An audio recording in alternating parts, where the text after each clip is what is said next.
Welcome प्यारे बच्चों। आज मैं आपको इस वीडियो में एक बहुत ही महत्वपूर्ण प्रश्न बताने जा रहा हूं।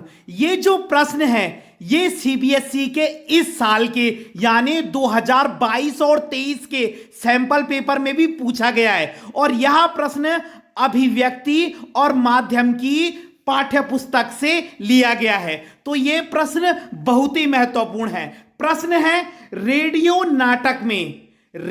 नाटक में ध्वनि संकेतों का क्या महत्व है। तो सबसे पहले क्वेश्चन को समझिए। वो पूछ रहे हैं रेडियो नाटक किसे कहते हैं। रेडियो में जो नाटक प्रसारित किया जाता है वही रेडियो नाटक होता है। तो ये तो बहुत सिंपल है। वो कह रहे हैं रेडियो नाटक में ध्वनि संकेतों का क्या महत्व है। ठीक है, तो यहां पर रेडियो नाटक की डेफिनेशन नहीं पूछी हुई, लेकिन आप समझिए रेडियो नाटक कहते हैं रेडियो में जो नाटक प्रसारित किए जाते हैं वही रेडियो नाटक होंगे। लेकिन रेडियो नाटक में ध्वनि संकेतों का क्या महत्व होता है। अब आप मुझे एक सवाल का जवाब दीजिए। क्या हमको रेडियो में चित्र दिखाई देते हैं? नहीं दिखाई देते। तो हम रेडियो में क्या सुनेंगे? हमारे लिए क्या चीज मैटर करती है?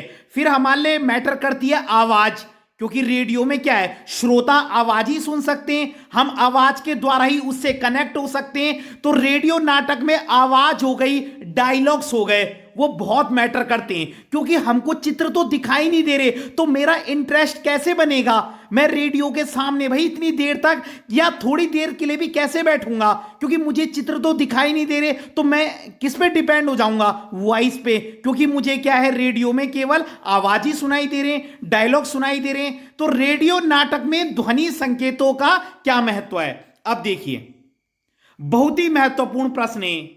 आप लिखेंगे रेडियो नाटक में चित्र दिखाई नहीं देते, इसलिए आवाज के द्वारा ही उस नाटक को समझना पड़ता है। यह प्रश्न अभी याद कर लीजिए, आपको वीडियो दोबारा देखने की आवश्यकता नहीं होनी चाहिए। तो पहला आप क्या लिखोगे, रेडियो नाटक में चित्र नहीं दिखाई देते, इसलिए आवाज के द्वारा ही उस नाटक को समझना पड़ता है। क्लियर हो गया इतना कि रेडियो नाटक में चित्र नहीं दिखाई देते, इसलिए आवाज के द्वारा ही उस नाटक को समझना पड़ता है। ये तो फैक्ट है, इतना क्लियर हो गया। अब उसके आगे आइए, रेडियो नाटक में ध्वनि संकेतों का विशेष महत्व है। वही जो आपसे पूछा जा रहा है, रेडियो नाटक में ध्वनि संकेतों का विशेष महत्व है। अब देखिए, मानो रेडियो नाटक में हम किसी डरावने दृश्य को दिखाना चाहते हैं।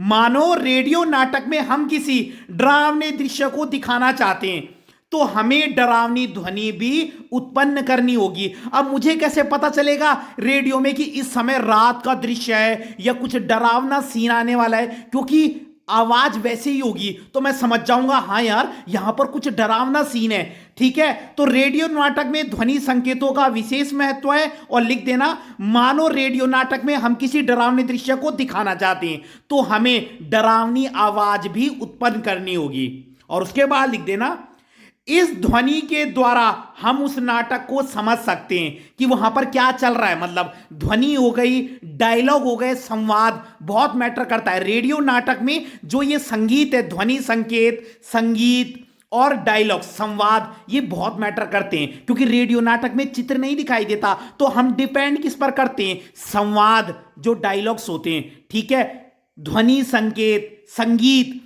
ठीक है, तो इस ध्वनि के द्वारा हम उस नाटक को समझ सकते हैं। रेडियो नाटक की सफलता में ध्वनि संकेतों का विशेष महत्व है।